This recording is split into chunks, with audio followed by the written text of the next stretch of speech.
Veneto, a region renowned for its hard-working people and can-do spirit, and for the hundreds of small businesses that help form the economic backbone of Italy.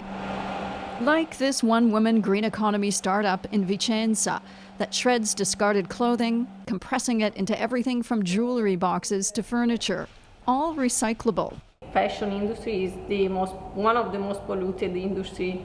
Giulia De Rossi left a coveted full-time job with benefits to launch the kind of company she says Italy should be investing in. It was a little bit shocking for my family. When COVID hit, dealing with the infamous bureaucracy here wasn't the only challenge. The public funds she'd secured to start her business redirected to fighting COVID. With childcare costs high, she thought of giving up when her son was born, before her mother-in-law stepped in to help out.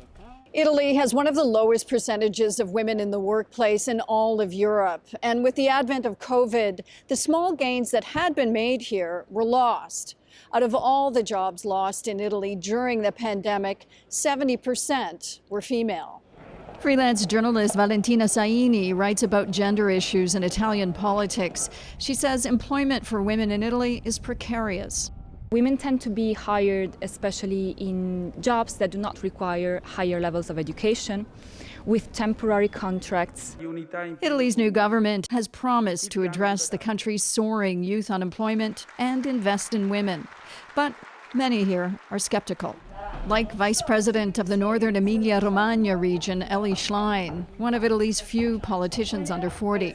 It's a sign of a patriarchal society that has not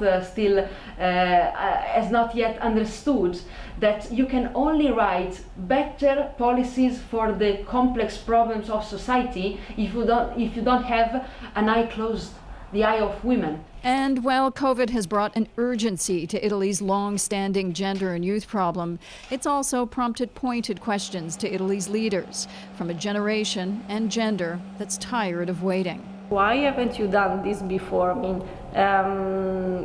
we had COVID and something has changed, but we really need to have COVID to change something. Megan Williams, CBC News, Vicenza, Italy.